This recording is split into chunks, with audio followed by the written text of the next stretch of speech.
Welcome to my new blog. তোমরা কেমন আছো? আশা করছি তোমরা সকলে ভালো আছো। তো আজকে দিদির বার্থডে, তো এখন বাজে 11টা 51। একটু পর বার্থডে সেলিব্রেশন করা হবে। তো দেখো সব কিছু সেট করা হয়ে গেছে। তো ওকে একটু পরে এখন জাগাবো। তো ওর কোনো আইডিয়া নেই, দুপুরবেলা ওর সন্দেহ হয়ে গেছিলো, কিন্তু আমি ওটাকে বলেছি না না, ওর কোনো ব্যাপার নেই। কিন্তু দিদি চলে এসেছে সব কিছু নিয়ে, আর এখন একটু ডাকা হবে, চলো ডাক। তো গাইজ এখন দিদিকে আমি ডাকতে যাচ্ছি।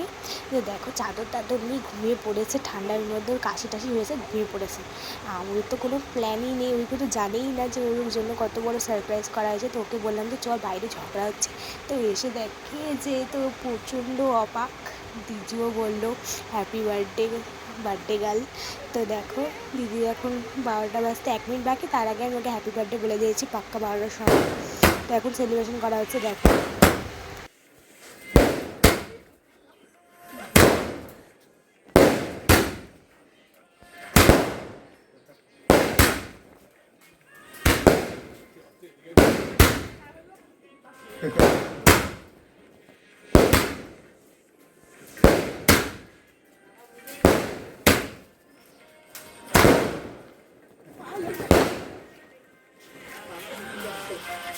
দিদির কোনো আইডিয়াই ছিল না যে হ্যাপি বার্থডে ভালো করে সেলিব্রেশন করা হবে। আমারও কোনো আইডিয়া ছিল না যে জিজু ফটকা নিয়ে আসবে।